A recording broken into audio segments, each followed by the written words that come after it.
kalau kita ingin melihat siapa sebenarnya Habib Usman itu, yang pertama kita harus melihat sejarah pada saat itu. Beliau itu hidup bukan zaman sekarang, tapi hidupnya pada abad ke-19. Jadi beliau itu lahir sekitar tahun 1822 dan meninggal tahun 1914. Jadi dia hidup pada pertengahan abad 19 dan sampai awal abad 20. Yang harus kita pahami itu adalah bahwa tempat di mana dia hidup itu bukan tempat sekarang yang sudah sangat maju, keilmuan yang sangat luas. Jadi Batavia atau Jakarta pada saat itu adalah kota tempat masyarakat Islam yang masih memerlukan bimbingan pelajaran agama, terutama dari para ulama. Memang pada saat itu tidak banyak ulama yang muncul.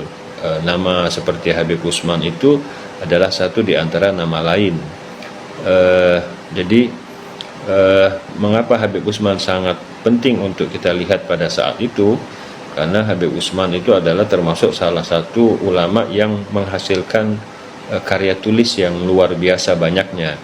Ada sekitar 130 lebih karya-karya tulis yang beliau buat, yang isinya itu sangat beragam, mulai dari masalah fikih, masalah ilmu tauhid, masalah ilmu akidah, akhlak, dan bahkan masalah-masalah yang lain. Jadi Az-Zumardi sendiri mengatakan Habib Usman ini termasuk salah satu ulama yang sangat produktif dibandingkan ulama-ulama lain yang ada pada masa itu. Nah, Habib Usman ini juga orangnya tidak sendirian, dia memiliki jaringan keulamaan yang sangat luas. Anda bayangkan dia punya guru, bukan hanya ada di Indonesia, tapi gurunya juga ada di daerah di tanah Arab, di kota Mekah, di kota Hadramaut, Madinah, bahkan di tempat-tempat lain. Salah satu gurunya yang paling penting adalah yang bernama Syekh Ahmad Zaini Dahlan. Syekh Ahmad Zaini Dahlan ini adalah guru dari para ulama-ulama di Indonesia, seperti misalnya Hashim As'ari yang juga berguru kepada beliau, juga misalnya Ahmad Khotib Sambas, Ahmad Khotib Minangkabawi, dan sebagainya. Dan yang jelas Habib Usman ini adalah orang yang tidak serta-merta kalau dia memberikan sebuah fatwa atau memberikan sebuah komentar, maka komentar atau fatwa itu adalah berasal dari kedalaman ilmunya atau berasal dari analisis ilmiah yang beliau lakukan terhadap berbagai persoalan di masyarakat. Ini bagian kedua. Kalau kita bicara Habib Usman, ada seorang peneliti dari Belanda yang bernama Karel Stenbrink. Karel Stenbrink ini membuat sebuah buku yang berjudul Beberapa Aspek Islam di Indonesia Abad 19. Di buku itu Karel Stenbrink menyebut bahwa Habib Usman itu bukan hanya sebatas ulama saja, tapi juga seorang pembaharu, pelopor pembaharu. Tapi pembaharuan beliau ini bukan seperti pembaharuan yang dijalankan oleh Muhammadiyah, Al-Irsyad dan sebagainya, tapi pembaharuan yang dilakukan oleh Habib Usman ini adalah beliau menentang banyak sekali tradisi-tradisi yang dilakukan oleh masyarakat Islam yang di situ disebutnya bid'ah. Tradisi-tradisi ini berdasarkan perilaku budaya masyarakat pada saat itu yang lebih banyak dipengaruhi oleh budaya animisme atau budaya Hindu dan Buddha. Jadi Habib Usman menentang keras perilaku masyarakat yang masih melakukan tradisi-tradisi yang disebutnya bid'ah tersebut. Termasuk juga Habib Usman juga menentang pelaksanaan amalan-amalan tarekat yang menurutnya tidak seperti yang tidak seperti yang pernah disampaikan oleh para guru-guru tarekat. Jadi pembaharuan Habib Usman ini merupakan bentuk awal daripada pembaharuan Islam yang ada di Indonesia. Ini luar biasa. Dan yang kedua, Habib Usman ini bukan sebatas ulama yang menulis buku, tapi juga dia mencetak buku.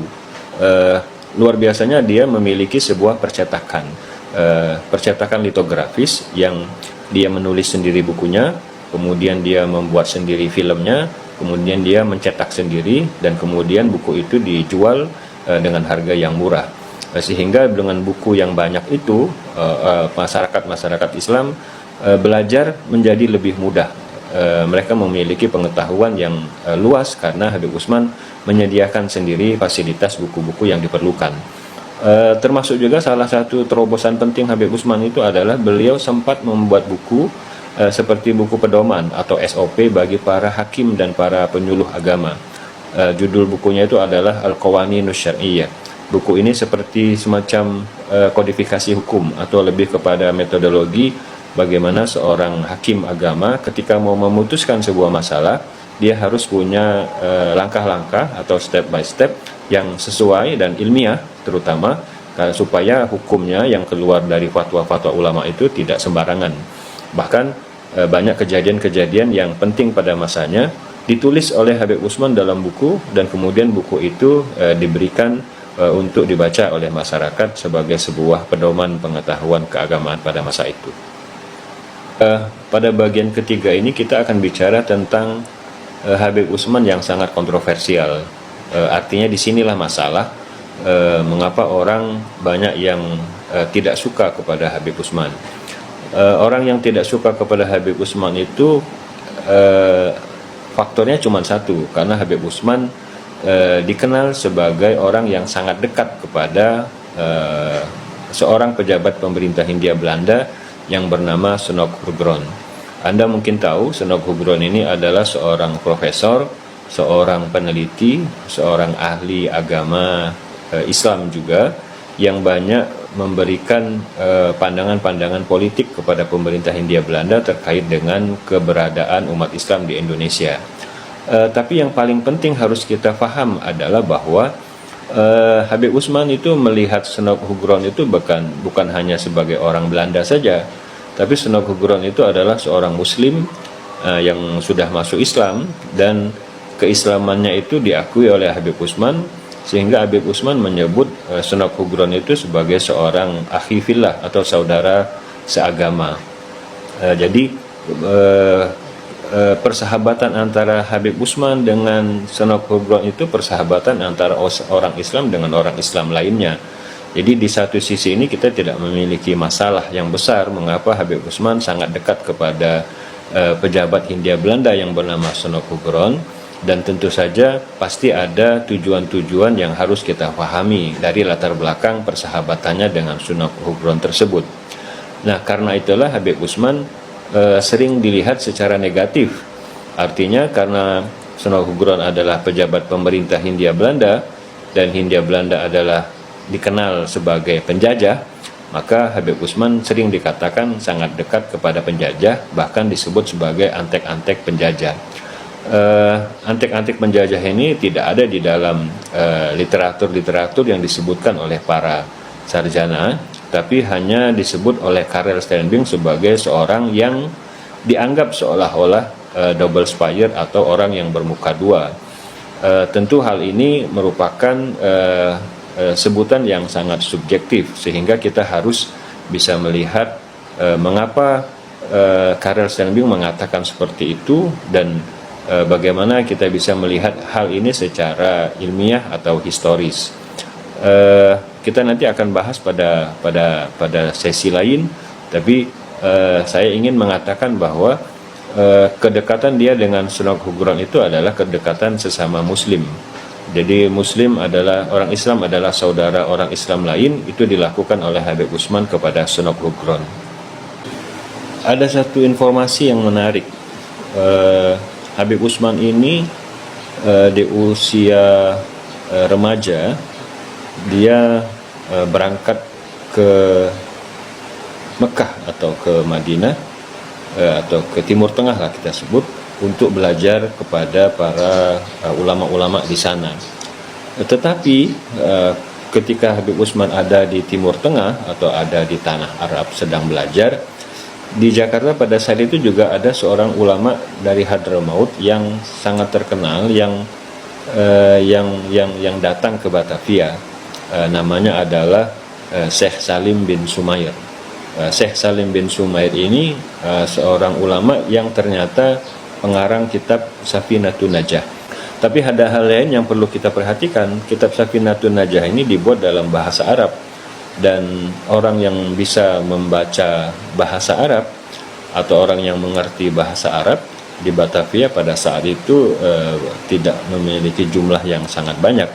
Jadi kita bisa mengatakan bahwa ketika Habib Utsman menulis buku-bukunya dalam bahasa Melayu atau dalam bahasa Indonesia, itu menunjukkan keistimewaan daripada karya-karya Habib Utsman yang buku-bukunya itu sudah bisa langsung dibaca oleh masyarakat, dan masyarakat sudah bisa mendapatkan manfaat dari buku-buku Habib Utsman itu. Masa kecilnya Habib Utsman ini, beliau memang lahir di Jakarta, tetapi kehidupan masa kecilnya dilalui bersama kakeknya, yaitu namanya Abdurrahman Al-Masri.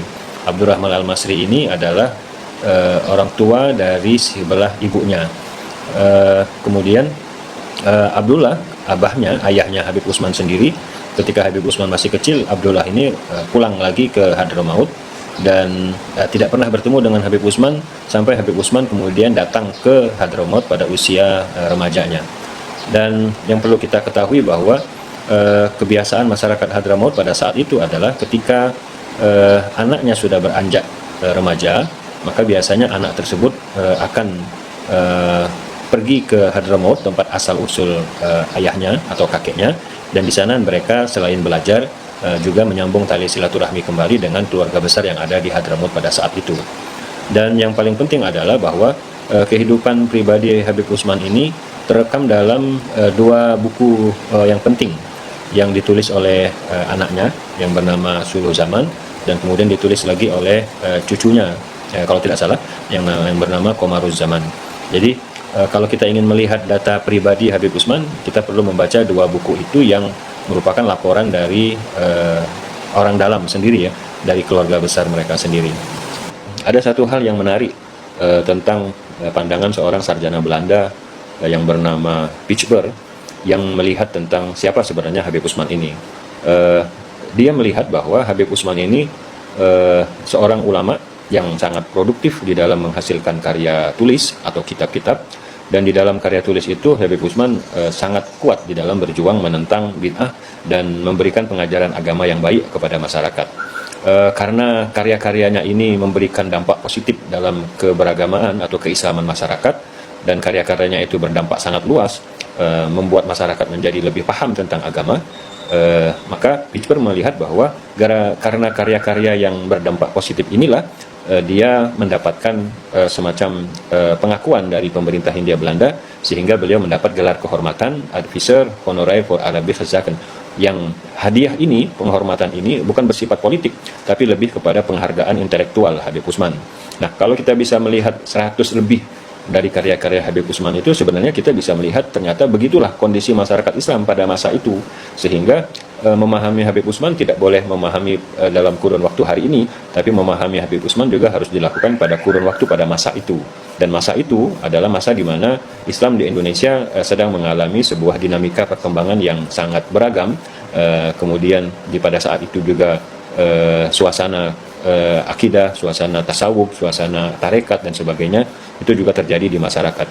Nah, karena karya-karya itulah, makanya penelitian kita tentang Habib Utsman seharusnya tidak boleh hanya pada satu sisi pandangannya saja, tidak boleh pada satu sikapnya saja, dan tidak boleh pada satu karyanya saja, tetapi harus dilihat pada karya-karya lain, sikap-sikap lain, latar belakang yang lain, sehingga siapapun yang akan berbicara tentang Habib Utsman, dia harus berbicara secara objektif, historis, dan harus diselingi atau harus diperkuat dengan data-data sejarah pada masa itu. Keluarga besar Sayyid Utsman di Mekah ini dianggap terkenal dengan orang-orang yang cukup terpandang, termasuk salah satu pemimpin masyarakat yang ada di kota Mekah.